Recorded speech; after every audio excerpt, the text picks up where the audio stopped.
What's up, everybody? Hope you're having a great day. Service Business Mastery Podcast. So we record a lot of this on video, and I don't really share it very often. So I decided it was time to start sharing it. This episode happens to be with Mr. Terry here, and he wrote a book called "You Don't Know What You Don't Know," and it's all about buying and selling businesses. And we talk about the fact that a lot of people think about starting their business and start thinking about bootstrapping it and all the pains that go along with that. And you don't really consider acquisition as a growth strategy. So our goal with this episode is to share acquisition as far as scaling your business or just growing your company in general. And also what you need to do in order to be able to sell your business, to be able to be a sellable business. So let's get started with this show.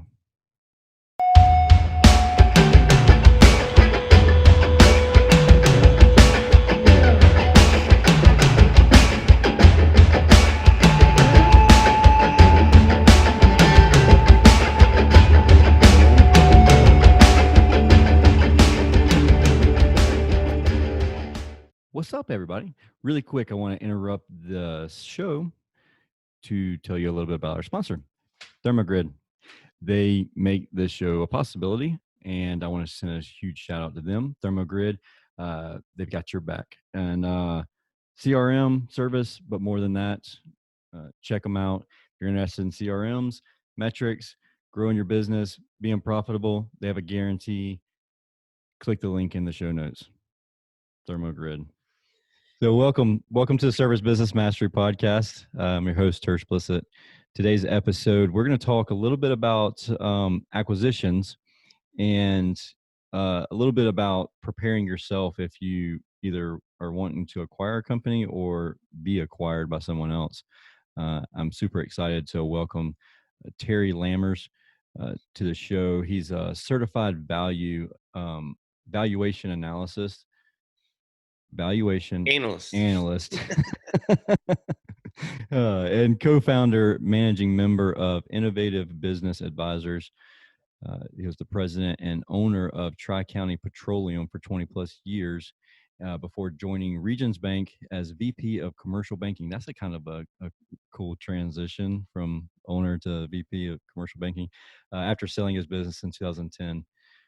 Armed with a vast financial experience and expertise and decades of hands-on business leadership, Terry now works with his team at Innovative Business Advisors to guide current business owners looking to sell their enterprises as well as prospective buyers. So now that I got all that tongue twisting out of the way, I don't want to forget also the book that you have, which is super exciting. I mean, you were sharing a little bit about beforehand, but you don't know what you don't know, and it's everything you need to know to buy or sell a business. Now, welcome to the show first, Terry. Hey, thank you. Thanks for having me. I'm excited to be on. Absolutely. So with that being said, the book that you have, is that going to go to like a service business type thing, or is that just across the board? Is that going to help out? It definitely will help service business. Gotcha. I think it helps across the board. It's about mergers and acquisitions. In my experience, so I had the opportunity to buy 11 different companies and grow the sales of my company from $750,000 a year to over $42 million when I sold it. So, just talk about the whole process, things I did right, things I didn't do right. You don't know what you don't know. I will tell you can't beat yourself up over things you don't know, but it is just a big exclamation point to build your team. You can't do it alone. You shouldn't do it alone. And I think the one of the things is sometimes we use ignorance as bliss as an excuse, but like when you get pulled over and you say, "Oh, I didn't know it was speed limit was 45. I thought it was 80." You're like, "Well, ignorance is an excuse." Whenever the same with the IRS, they're like, "Oh, ignorance is an excuse." But It really does suck whenever you're starting a business and you don't know what you are supposed to know. And then after you know it, you're like, if I'd known that 5 years ago, you know, my life would be completely different right now. That's right. And most of the time, what you don't know is costing you a lot of money. Yeah, totally, completely. Or employees or hair like me. So. I'm I'm getting there. Yeah. Well, unfortunately, I've been here a long, long time. But so tell us a little bit about the benefit of an acquisition over bootstrapping a startup or Oh trying man. to bankroll a startup. Existing cash flow, right? Um, I started innovative from scratch. And again, you don't know what you don't know. It's like, oh my God, I mean, your first day, you hang the sign, you don't have a customer, Yeah. you don't have existing cash flow, uh, buying a company with that's been around for a long time is just it's an excellent way to get into the business. If you're a service tech wanting to start your own business, go. All these guys are retiring now. The baby Yeah. boomers are retiring, so there's ample opportunities to get into a company with existing cash flow. It makes it much easier to bank, as far as getting a loan to buy the company. Mhm. Or like I told you, with me buying 11 different companies, there was some companies that I bought 100% owner financing. Some was 50-50. Some was 100% bank financing. I had 2 acquisitions that I bought distressed companies, and we paid them a percentage of the gross profit for the customers that we retained.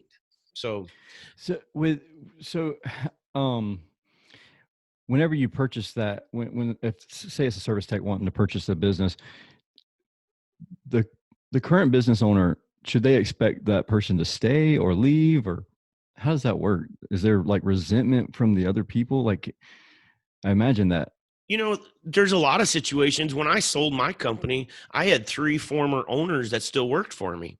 And oftentimes what you find is they like being an HVAC tech. They hate running the business. Yeah. So if you can come in and take that burden off their shoulder, it becomes enjoyable for them again, and they're willing to stick around. Maybe they don't go 100 miles an hour, but they still got the knowledge and the customers that liked them, and they're still a great advocate for your company. Yeah, I've found whenever we purchased like a one man shop and uh they love the fact that they're no longer on call 24/7, 365, because now they're quote unquote just a technician. They're not the only technician in the whole company, in the whole all of the company doesn't rely solely on them as the one guy in the truck. And so they're almost relieved. They're like, oh cool, it's 5 o'clock, I'm checking out, don't call me until in the morning. You're exactly right. So it's interesting. So let's look at it from 2 different kind of directions. If you're wanting to grow your company, acquisitions is absolutely a great way to grow, um, versus organic growth. I mean, and nowadays when HVAC techs are so short anyway, or plumbing or whatever, Mhm. you're possibly acquiring employees. So that's great besides customers. Yeah. One thing that you want to look at from the acquiring standpoint, especially if you already have an HVAC company, we're talking a lot about HVAC companies, but Right. a service company, Right. do you so there's 2 types of valuations I would tell you about. We typically do what I would call a financial valuation of a company. We're valuing the current cash flow of the company. If you're going to be buying another company, and in my book I talk about it, me and my accountant used to always butt heads. He would tell me, Terry, you pay for a company for the existing cash flow that it's spinning off. But as a buyer, I would encourage you to think of it from a strategic standpoint also. Because I also tell another story in the book where I bought that one man oil company. So we sold gasoline, diesel fuel, lubricants, had 2 and 4,000 gallon trucks, that kind of stuff. And, in my mind, he wanted about $100,000 too much for the company. But one, he was located between 2 shops that I already had. So in an area that I had a lot of customer high concentration, I did not want somebody else buying that Yeah. company and Totally. becoming a cancer cell right in the middle of, where I've got a high customer concentration area. So did I pay him more for the company? Yes, I did. But think of it from the strategic standpoint. He was a Mhm. one-man operation. I already had trucks covering that area. I eliminated about 80% of his operating expenses. And it was really that his gross profit that almost 100% fell to the bottom line of my company. So So that was did he stay on board whenever you purchased him? no, in this situation, he retired. This guy did Okay. retire, but he did go around with me and talk to, we talked about the 80-20 rule. 80% of your profit comes from 20% of your customers. So, we would send letters out to his customers saying that we took it over, but then he jumped in the truck with me at the time and we drove around and, he introduced me to his bigger clients and, Mhm. had the opportunity to thank them for their years of service, but more importantly, say, hey, Terry's a good guy. He treated me right. I would encourage you to give him a shot. Yeah. And most of the time we would keep 90-95% of the customers.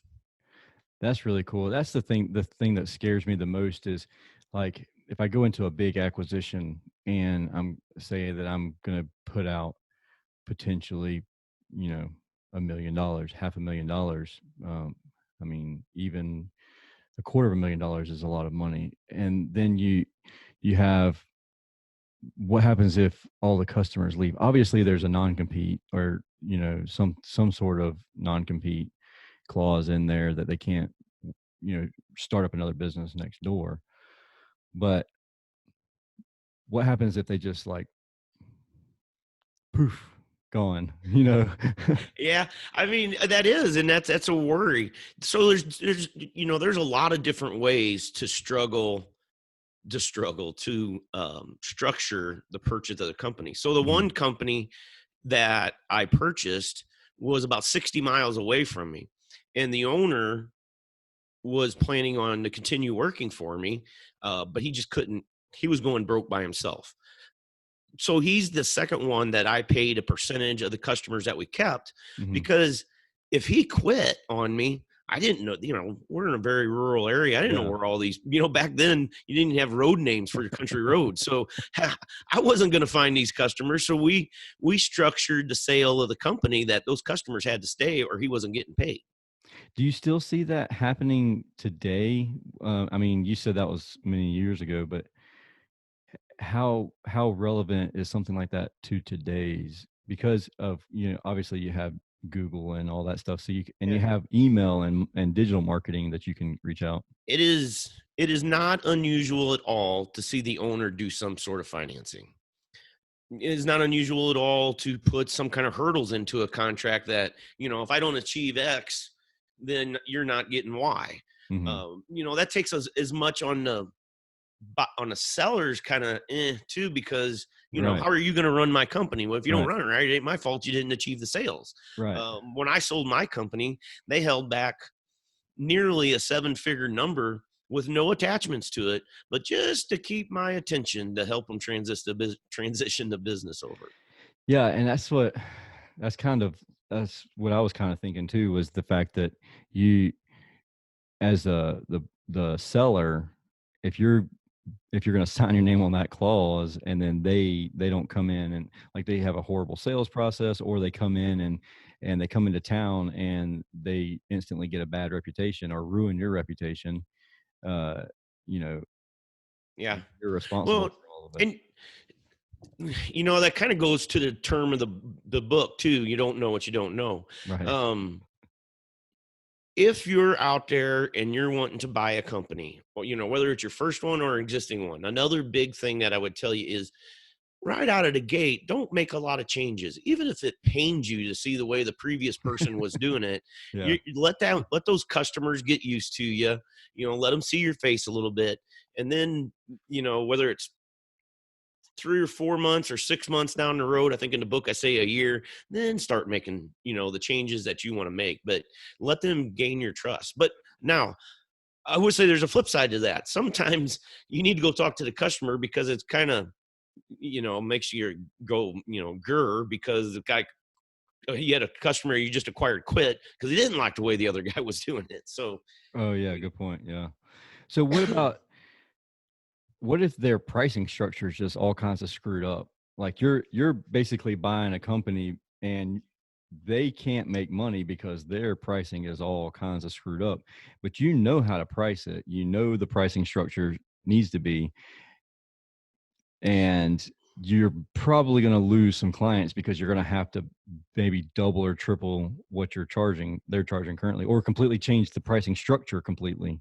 Yeah. So those are due diligence questions. Yeah. Do your homework before you buy the company. And you're exactly right. So, what we teach people in our coaching program is, the value of your company is primarily going to be driven by the cash flow of it. How much money does it make? But there are non-financial things that can affect the value or sellability of the company. And it's these non-financial things that, it may not lower the value of your company from $1 million to $800,000. It may make it completely unsellable. Okay, that's a So big difference there. it's a huge difference. Just so, before we jumped on the thing here, Yeah. we talked about a HVAC company that we got for sale right now. Where unfortunately, somebody overvalued the company with them. They tried to sell it to a key employee. That was a crash and burn. Then the guy quit, so now he doesn't have any other HVAC techs, and he's doing everything and it's making it an unsellable company. Yeah. Yeah. So, And the great point about it being unsellable is now, because that owner is the tech, and you're going to leak. So what I've found with owners who are the techs, they have relationships with all the clients. And mhm, so when that technician leaves, who is the owner, these people are still calling for the previous owner. They want the previous owner to come out there and as the owner, you almost you take more ownership, you take more pride in each job that you do, because it's 100% your reputation on the line. yeah, And whenever I send a technician out on those same calls where the business owner used to go out there, you get a different feel. Even no matter how hard you try, no matter how great your technicians are, it's still going to give a little bit different feeling than if the business owner was out there. I think that's probably one of the hardest things for a smaller company to become a bigger company. For that owner to be willing and able to take himself out of that position where he's the Yeah. doer. Hmm. you know it's a trick. I had to go through it in my business. When I first came back to run the business, I had my butt in a delivery truck every day. Then it kind of got to the point and you bought a couple of companies, and you only worked when, for us, we have a lot of ag around here. So Hmm. um planting season and harvest, we was really busy. So that I would only drive in those times. And then you finally get big enough to where you gotta you're dispatching all the trucks, and then the Yeah. next step is you have a dispatcher that's dispatching all the trucks. So but the more you can pull yourself away from that company, uh the more sellable of a company you're going to have. So think of it like this: can you go on vacation for 2 weeks and not take any phone calls, and is that company still going to run? Right. Yeah. A friend of So mine, Mike McAllowitz, wrote a book called Clockwork, and it's basically making your business run like a clock, um, running on its own. And one of your commitments is 18 months after you read the book to take a full month off, because through a month your entire cycle's happened, your bills have been paid, all your payrolls happened and all that stuff. And can the whole business run with you being completely disconnected from the business for a month? yeah. And a lot of people, that can't happen. But if you can, I feel like that's much more of a sellable company. Absolutely. And don't just think, I've had issues before where, um, in our coaching program, we call it the Switzerland structure. So Switzerland was a very independent country, right? Didn't fight in any of the world wars. Well, is your company independent of anyone employee, anyone customer, or anyone supplier? Mm, So we had an issue. We sold a company one time where the owners had done a great job. They had two guys that could literally run the company for them. They could go on 2 weeks, and not take any phone calls, and the thing would just hum right along. However, they didn't have any key man life insurance, or they didn't have any gold, call them golden handcuffs to yeah. keep those employees there when we sold the company. So 2 weeks before the sale of the company, our buyer was a young couple, and this happened to be a drilling company. So really, it's a service business. Yeah. They do environmental drilling. Young couple. He had a master's degree, engineer, so obviously a smart guy. Yeah. But he had never done any drilling. So these two guys had to stay or he wasn't buying the company. Right. So we spent a lot of time in attorney's fees discussing, are we going to make these two guys sign a service agreement? I mean, an employment agreement with a non-compete and possibly pay him something? Or are we going to go in, shake hands, and pat him on the back and say, hey, you're going to be a main part of my team and I'm going to start a profit sharing program. So ultimately, they're blue collar workers, right? They've never signed an employment agreement. They never had a non-compete. We felt like the probability of them telling you where to put the employment agreement in certain places was probably pretty high. Right, so we did ultimately, do the handshake, and he was going to put in a profit sharing plan. They stayed. It was not without it bumps and bruises, but it worked. So yeah, that's a good point you make, because sometimes we'll have, and even when you're not selling your business, sometimes you have that key employee. And so I have, there's this one guy in HVAC industry, he sells $9 million a year. Like, that's what he sells, easily $9 million a year. Whereas most salespeople in HVAC, they're selling like 1, 2, maybe 3 million a year. And so my coach was like, would you rather have one guy that sells 9 million or 3 guys that sold 3 million? Exactly. And it's like, you have all your eggs in one basket with that one guy. Like, who wouldn't want a guy that sells $9 million a year? But what happens when you built your infrastructure on that one guy and then he leaves? So. Yep. I had a former customer. He's actually still in business, but I love to talk about him in my speaking engagements. He had a big business. It was a trucking company, and he probably operated about 50 trucks. He delivered all of the milk out of a milk processing plant. So, 1 gallon jugs, cottage cheese, all that stuff. Yeah. And I mean, he'd going through 10,000 gallons of fuel a day. So, I mean, this is a legitimate company. Yeah. But guess how many customers he had? One. Yeah. The dairy. So would you buy that company? I mean, yikes. Well, one of the acquisitions that we purchased, they had, and this was an ignorance thing on my behalf, talking about this exact scenario where they had a couple of small accounts, but they had one account that just kept one guy busy all the time, and several times throughout the week, so they need additional support for this location. Well, I picked up this account, and they weren't charging for everything that they were doing. They would have somebody there all the time. And so I was like, X-nay, we're charging for everything that we're doing. We're not a charity case.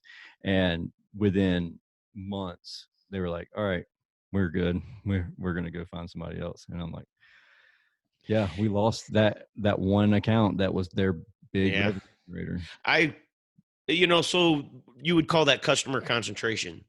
And I got burnt on the thing myself. I like to say, when I was young and dumb, I bought a pretty good sized company, and I needed. So it's interesting. I'll tell you, Mike, I was a fuel company that sold lubricants, and I found a company to buy that I would say was a lubricants company that sold fuel.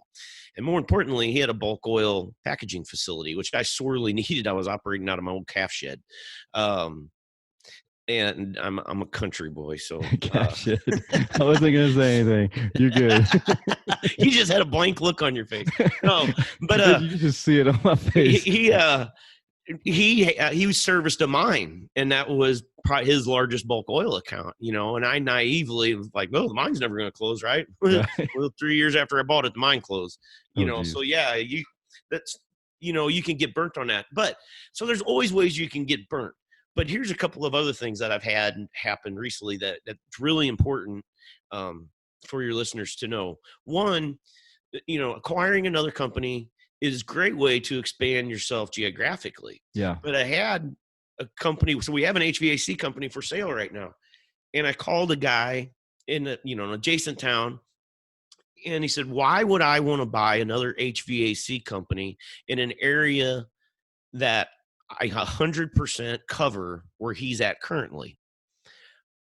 and I just wanted to shake him. The reason is, if if that guy goes out of business, his business is going to get split up between several Yeah, other suppliers, HVAC people, totally. whoever.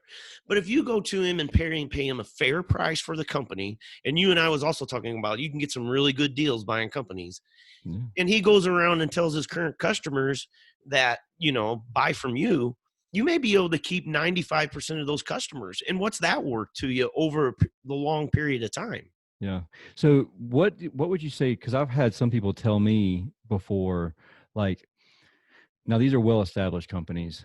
They've said, why should I buy the 1 and 2 man shops whenever I can just spend marketing dollars to put them out of business? I talk about that in the book also. And one of my thoughts around it is, you're going to be acquiring customers that you didn't even know was out there. There was a company that I bought, and they was selling all the fuel to the local refinery, the fuel refinery. Well, who in the wide world would think that you would sell fuel to a fuel refinery? Good But point. they could take their non-taxable diesel fuel out of the proverbial spigot, so to speak, what they was making. But the gasoline and taxable Oh diesel fuel yeah. for the trucks has to come from a licensed distributor. And that account for us was over 45,000 gallons a month. So, I mean, one, I didn't even know it could be an account. Two, how would it's a refinery. You can't even get in the place without a badge. And Yeah. three, the person that you needed to talk to, if you was going to tackle those hurdles, is actually in Houston and not in Illinois. So, Right. so you say, why do that? Because there's probably a lot of clients out there that it may take you, think of the money you'll spend on the marketing versus you pay them a fair amount for the company, and you get that company forever. That's a good point that you made there, about not even knowing that the customer exists. And then not only that, not being able to have the access to the person that's the point of contact to even make the decision making, I guess, in that Yeah. scenario. And I totally get that 100%. I think that most of the time when people have said that, I think that what they were implying was pretty much a residential service company where they could market to the homeowners, Yeah. versus a commercial client. And we do both. We're 50-50 commercial and residential. So I totally can see exactly what you're saying there about that Yeah. commercial And I contact. mean, I'm not saying, if you're trying to grow the company organically by a website or, marketing, that there's anything wrong with that. And Yeah. ultimately, I think it'd be a combination of two. What if you can't find a company? If you're going to hang your hat 100% on acquisitions and there's nobody to acquire, Yeah. well, that's an issue. Oh, But 100%. then, so we've been talking about acquisitions quite a bit. Yeah. I think it's equally important to address the other side of the fence, the people that are wanting to sell their company. Yeah. So the number one reason, so two things really. One, and I was like this, a lot of business owners, up to 85% of their wealth is tied to the value of their business. But do you have a sellable company? So it's very important, think about this. If you're relying on the transition or sale of your company to fund your retirement, do you have a sellable company? Hmm. And number two, don't wait before 3 months before you want to sell a company to go find out how much money you need from the company to fund your retirement. I've had that happen twice this month alone, where I got a deal actually tonight that I'm going to. I valued the company at $1.6 million. And yesterday she called me, the owner of this company, that she had went and talked to her financial advisor, which she didn't have one, and I recommended one, but Hmm. they need $3 million net of taxes to fund their retirement. And I valued the company at 1.6, and that's without. Well, that's not going to work. No. So tell if listeners, pay attention here. Have your company value. Know what a realistic value of your company is. And again, it goes back to building that team of people. And what do you need to fund your retirement? Where is that coming from? And then it's just vitally important that you know what that number is, and your company is of the size, and value to fund that retirement. So, I mean, I've had situations where people come to me and they say, if I don't sell this thing in 3 months, I'm just going to shut the door. Right. Well, Yeah. you know, That's that's tough. sad. That's a hard conversation to have. I had a business partner one time, and he was like, "You think you can buy me out in 2 weeks?" I was like, "That's not how this works." Yeah.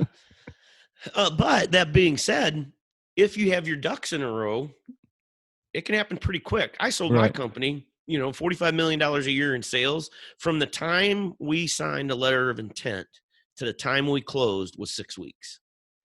Yeah, But that's not bad at all. but the customer was a sophisticated buyer. It was a Yeah. $6 billion company, so they didn't have to get financing. Yeah. And I would have called myself a sophisticated seller because of all the companies that I bought, Hmm. and we hammered through it. But think about all the people, and this is what I talk about in the book. The middle of the book is, who's your team, who's your financial advisor, who's your attorney, and not your estate planning attorney, somebody that's done M&A work.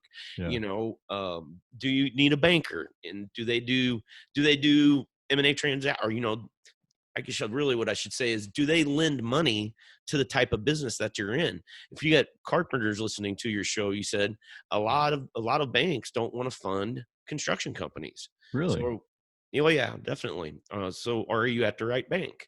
Um, you need those people on your team to help you through the transaction. So whenever you're selling your company, or you're purchasing a company, and you're trying to find the right bank, basically, is the question I'm getting at.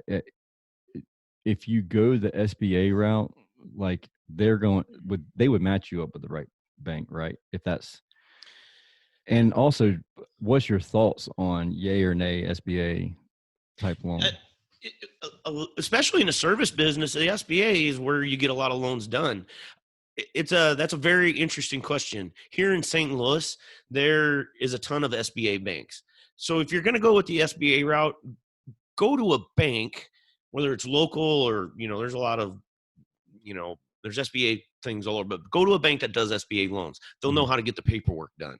Hmm. If you go to a bank that does SBA loans, they'll get it done as quick as maybe fair, a regular, about as fast as what you can get a regular loan done. You go to a bank that offers SBA loans, but they only do them here and there. Right. You may stumble around trying to get through the paperwork forever. Yeah. Um, the other thing another warning: bankers are salesmen. So I used to be a banker, so I can throw them under the bus. They're salesmen. They get bonuses on how many loans they make.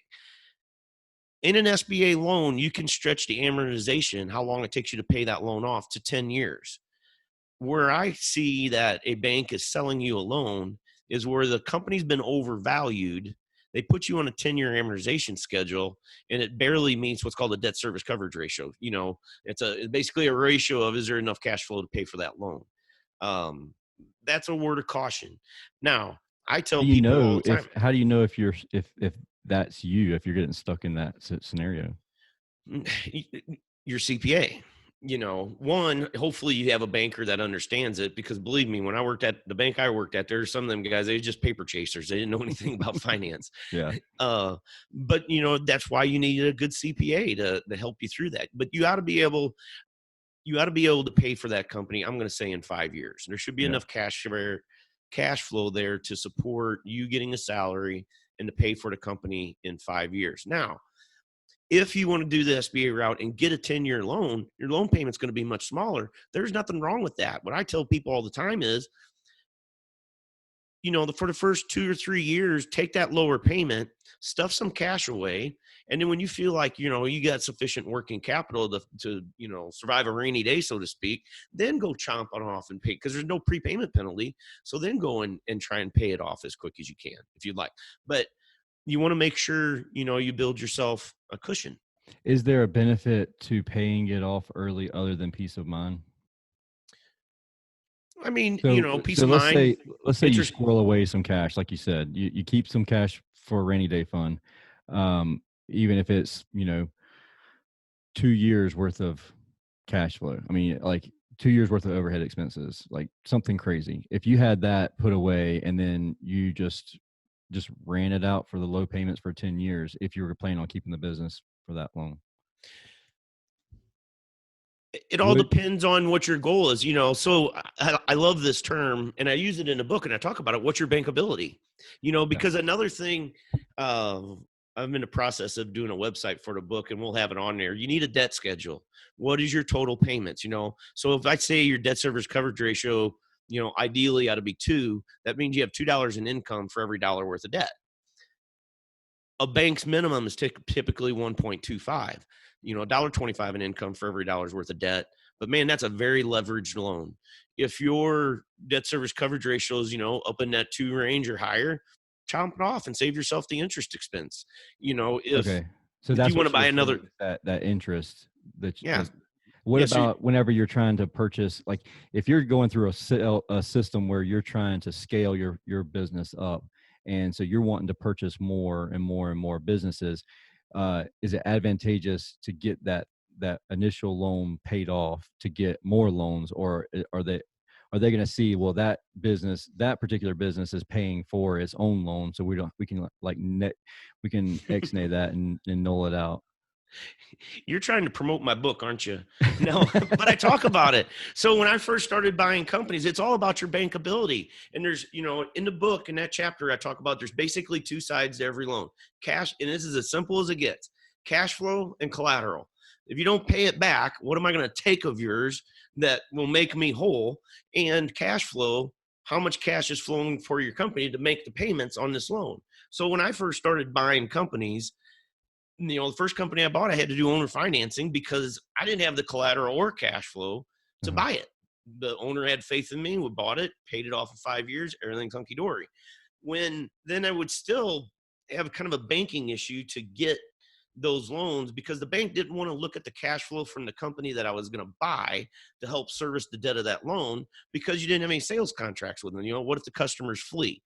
So when I got to the point where the cash flow from my current company could make the payments on the loan that I needed to buy the next company, that's when the rubber hit the road, Gotcha. and we was buying companies left and right. Okay. But it's another thing, and I'm not trying to make this a big sale on Terry, but it is one of the things we talk about in our CEO to CEO coaching program is to keep you bankable, because ideally, you get, before you say 5-10 years before you sell your company, wherever you're at in the life cycle of your business, you need to have a business valuation. So get a realistic idea of what your company's worth. Then your team member who should be a financial advisor tells you you need X number of dollars from the sale of your company to fund your retirement. Well, if your company's worth $1 million and you need 3, let's coach you up. If you're going to grow that company, likely you're going to have to borrow money to, whether it's for an acquisition or buying more trucks or whatever. Mhm. Um, So you know, would you even have that conversation with your financial advisor if you're like in your 30s and you've got like, let's say $20 million a year company and you're looking at selling it? Like, would you even have that retirement conversation, or I mean, you just plan on going ahead and investing that money into a different company? yes, definitely have that conversation, Okay. because so I have 2 mantras. It's not about your company is not about sales and net income. It's about gross profit and cash flow. On the flip side, I don't care what you sell your company for. It's what you get to keep net of taxes. And that was one of the things I didn't do right. I didn't seek the advice of a financial advisor when I sold my company, Mhm. because what do most owners want when they sell a company? They want a big check, right? Well, guess what? That comes with a big tax liability. And there's ways to structure the sale of your company that could benefit you greatly, um, when you sell the business. In fact, Mhm. when you write a book, they want you to write a first page. So it's supposed to be something riveting, that keeps you want to turn the rest of the pages. Well, my first page is about me, a company that I actually bought, and we negotiated the purchase price of the company. But there's this little thing called the allocation of the assets. How are you allocating the assets to that purchase price? You, as the seller, want as much money to go towards the asset. I'm sorry, Mhm. you want to use the seller want as much money to go to goodwill. It's taxed at a lower rate. The buyer is going to want as much money to go to the assets of the company so they can redepreciate them back off. Well, our 2 accountants were butting heads on the allocation of the assets. So I don't know. It's an interesting, How do you very true decide? story. I mean, how did you decide on that? Like, is Well, that part of the negotiation of the sale? for me, I ended up calling the owner, and I had to have the allocation of the assets a certain way to satisfy my bank. Okay. So I knew it's like his name was shoot, I can't think of it right now, rats, but Jerry. So I had to call Jerry and say, Jerry, this is just the way it's going to have to be. I know it's going to cost you more in taxes, but it is what it is. And he was kind of funny, old guy. He's okay, Terry. That's the way it'll be. I went back in the conference room, told my accountant, run them this way, and we got the deal done. So in that scenario, though, but if he didn't know that that was what he needed to do, he without any like you could have steamrolled him Yeah, if he didn't know that this is how it right. needs to be done. That's why you got to have a team. You know, you don't know what you don't know. That's yeah. I mean, that's and your coaching program. What does that stand for? The E because it's CEO. Chief Everything Officer to Chief Executive Officer. Okay, cool. So we basically do three things. We really help the business owner understand their financial statements and teach them, 8 to 10 key financial ratios that are, if you know those ratios, and I can teach anybody how to, 8 to 10 ratios, you'll have a pretty good heartbeat on how your company's doing. Your bankability, we talked about that. Are you a bankable person? If you're going to grow a company, can you, are you bankable?